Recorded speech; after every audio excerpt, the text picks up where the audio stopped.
What else we got? So Katie Taylor, were you down at this today? Yeah, press conference, yeah. Yes. So where was it?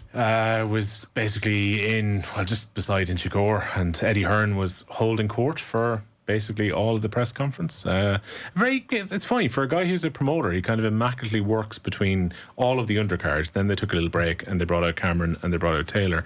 And the thing that united Taylor and Cameron, they both said they're sick of talking this week. Been too many engagements, it would seem, and they're now just ready to go on Saturday. But both were convinced that they're in much better shape than they were for the original fight earlier this year. So Cameron was carrying an injury coming into it. Taylor says she's had a better preparation camp. So both of them are promising to be a better version of themselves when they take to the ring on Saturday. And again, Katie Taylor, I'm sure we'll hear from her now in a minute with the clips that Richie has, says again, she has said must win. So that phrase appears to be in her mind this week. Coming into this weekend, she needs to beat Chantel Cameron. At no point did she talk about retirement. And Eddie Hearn even mentioned that on stage at one point, where he said that, people are saying, oh, you might be retiring at the end of this, or your critics might feel that you're now past your best because you've lost a fight.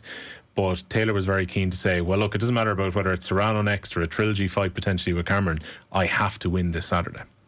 I don't know if people are aware of these press conferences and what they're like. As Will mentioned there, Eddie Hearn asks all the questions, so they're not press conferences. They're DAZN / Matchroom presentations more than anything else. No, there's media in the room, there's cameras in the room, there's multiple Wills in the room, but there's no questions from the floor, which is like I don't get it. I absolutely don't get it. You can see why they're sick of talking, because literally they're only talking to in-house people pretty much the whole week. And then pods break off for media for the weekend and for online and for stuff like that. So again, you would imagine that for Cameron and Taylor, it's like, I just sat up on stage for 25 minutes. I'm now going to sit down and basically rehash everything for another few minutes. From what I read, Katie Taylor didn't even do that today. So she did the on-stage stuff and then had done enough, so she didn't do a round table with them.